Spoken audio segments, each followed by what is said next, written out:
आरोग्य जागृति। एजे न्यूज़ को सब्सक्राइब करें और अगले वीडियो के लिए बेल आइकॉन दबाना ना भूलें। हेलो फ्रेंड्स, पूरी दुनिया इस वक्त एक रेस्टलेस फेज से गुजर रही है। हमें सोचने का वक्त मिला है, अपने अंदर झांकने का वक्त मिला है। दिल नर्म है, अपनी बेबसी और ऊपर वाले की ताकत समझ में आ रही है।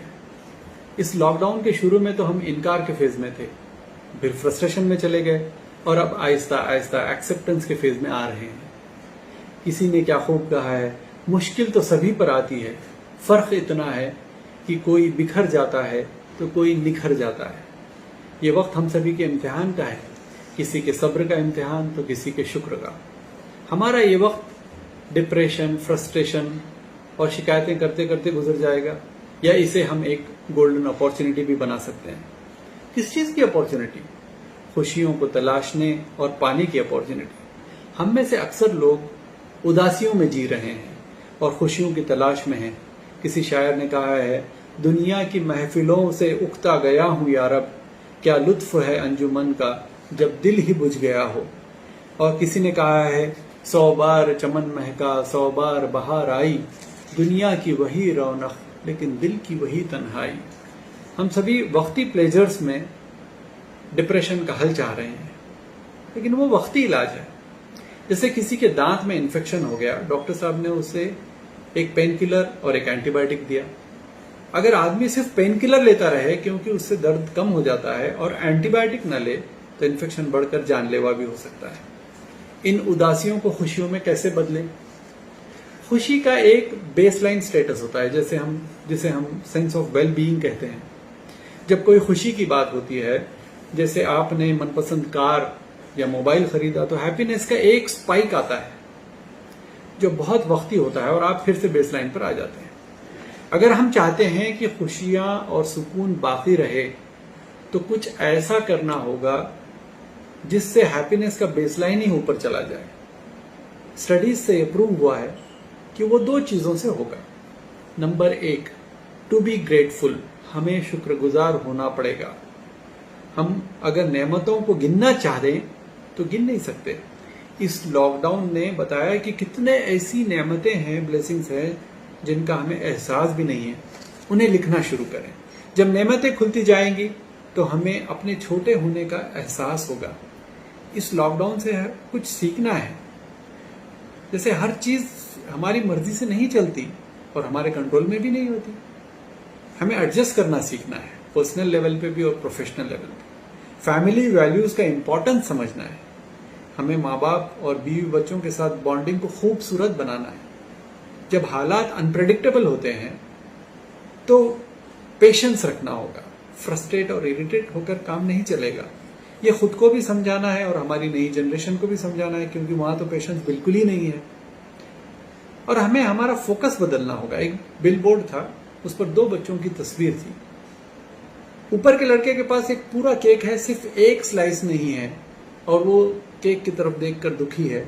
और नीचे के लड़के के पास सिर्फ एक स्लाइस है और वो हाथ में पकड़कर ऐसा खुश हो रहा है जैसे सब खुशी उसको मिल गई है।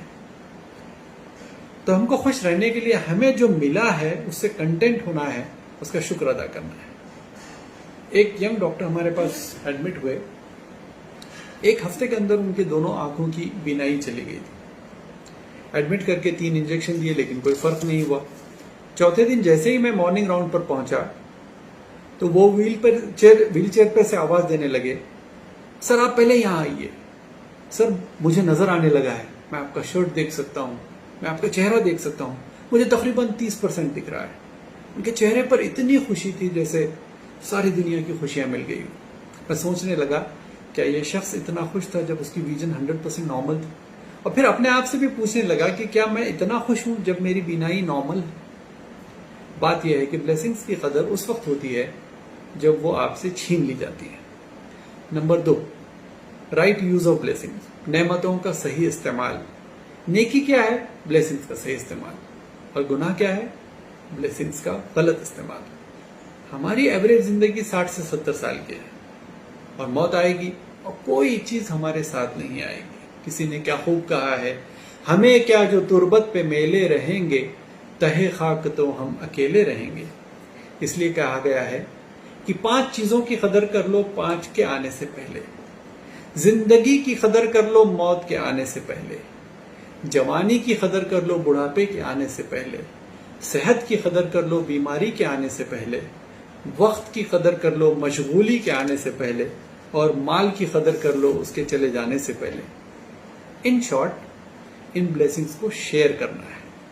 फौरन हमारे जहन में आता है, जैसे इस परेशानी के वक्त, help others because they need you. हमें इस मेंटालिटी को चेंज करना है। Help others because we need them. The very first person to be benefited by this is you yourself. कैसे? खुशी किसे कहते हैं? किसी काम के करने पर एक सेंस ऑफ वेलबीइंग आए और उसे जब भी कभी हम याद करें तो दिल में एक मिठास और खुशी का एहसास हो, यानी उसे रिविजिट करने पर दिल में खुशी और इत्मीनान की कैफियत आ जाए। जैसे एग्जाम्पल के तौर पर, आपको बहुत भूख लगी है और आपके पास सिर्फ एक आदमी के लिए खाना है और आपको पता है कि आपका पड़ोसी भूखा है और उसके पास खाने को कुछ भी नहीं है। आपके पास 3 ऑप्शन है। नंबर 1, आप खाना खा लें।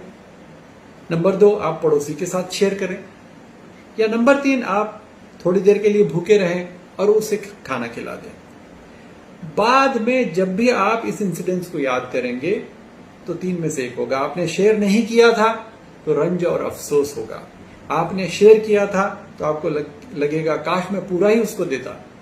और अगर आपने पूरा उसे दे दिया था और आप भूखे रहे थे तो फिर आपको दिल में एक मिठास महसूस होगी और एक खुशी मिलेगी। आज लोग परेशान हैं और हम भी अंदर से हैरान हैं। जब शेयर करेंगे तो दोनों को फायदा होगा। Money can not buy happiness, money can not buy happiness, ऐसा कहा गया था, लेकिन it's partially wrong. Money can buy happiness provided it is spend on others. Share करने से एक तो इंस्टेंट खुशी मिलेगी, फौरन खुशी मिलेगी और फिर हियर आफ्टर भी बन जाएगी। आप कहेंगे कि पैसा हर एक के पास तो नहीं है, तो भाई किसी को एक वक्त खाना तो खिला सकते हैं, किसी का छोटा मोटा कोई काम तो करा सकते हैं, और कुछ नहीं तो रिश्ते नातों को तो बेहतर बना सकते हैं। हम कॉल कर सकते हैं, खासतौर पर उन्हें जिनसे हमारे रिलेशंस बहुत अच्छे नहीं है। माफी मांगने में या माफ करने में देरी ना करें। हम मुस्कुरा तो सकते हैं, 2 मीठे बोल तो कह सकते हैं, किसी की हिम्मत अफजाई तो कर सकते हैं। किसी की मदद नहीं तो कम से कम किसी को तकलीफ देने से तो बच सकते हैं। कहा गया है कि तुम में से बेहतर वो इंसान है जो दूसरों को फायदा पहुंचाए। तो जहां ऊपर वाले से खूबसूरत रिलेशन बनाना जरूरी है, तो वहीं उसके परेशान बंदों का ख्याल रखना भी जरूरी है। हमें कोशिश करके परेशान मजबूर लोगों तक पहुंचना है और अपने ब्लेसिंग्स को शेयर करना है। इसमें बस इंसान होना ही क्राइटेरिया है, क्योंकि पूरी इंसानियत ऊपर वाले की मखलूक है। हाँ, और ये उनकी नहीं, ये हमारी जरूरत है, क्योंकि दुनिया और हियर आफ्टर की खुशियां हम चाहते हैं। इस मुसीबत से जब हम बाहर निकलें तो एक नर्म दिल, रिश्तों का ख्याल करने वाला और इंसानियत का दर्द लेकर जीने वाला इंसान बनकर निखरें। एक चेकलिस्ट बनाकर चेक करते रहें, ताकि इस पैंडेमिक से निकलने के बाद भी ये अच्छे बदलाव हम में और हमारी फैमिली में बाकी रहे। ऊपर वाला हम सब की हर मुसीबत से हिफाजत फरमाए। आमीन। Thank you.